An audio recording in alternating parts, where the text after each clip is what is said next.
ఈ హత్య ప్రయత్నాలకు తెలంగాణ ఉద్యమంలో మీ నాయన 1200 మందిని చంపిండు. ఆ తర్వాత నేరెళ్ల ఘటనలో అనేక మంది మీ అన్న చంపిండు, లారీలతో దొక్కించి చంపిండు. ఇవాళ బీసీ ఉద్యమాన్ని అనసడానికి మీరు చేస్తున్నటువంటి కుట్ర ఏదైతే ఉందో దీన్ని సమాజం అంతా గమనిస్తుంది. గతంలో కూడా కేటీ రామారావు అనుచరులు కూడా గతంలో అనేక సార్లు దాడులు చేసినారు.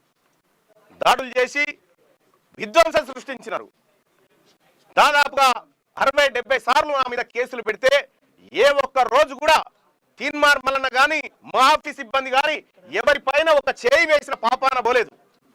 మేమంత సామరస్యంతో ఉన్నాం.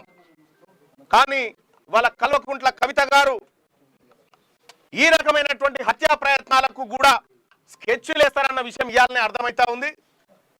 ఖచ్చితంగా తెలంగాణ రాష్ట్ర వ్యాప్తంగా బీసీలంతా ఎక్కడికక్కడ కల్వకుంట్ల కవిత దిష్టి బొమ్మలు నలగబెడతా ఉన్నారు. బీసీలను అనగదొక్కాలని చూస్తున్నటువంటి ఆమె పైన చర్యలు తీసుకోవాలని డిమాండ్ చేస్తా ఉన్నారు.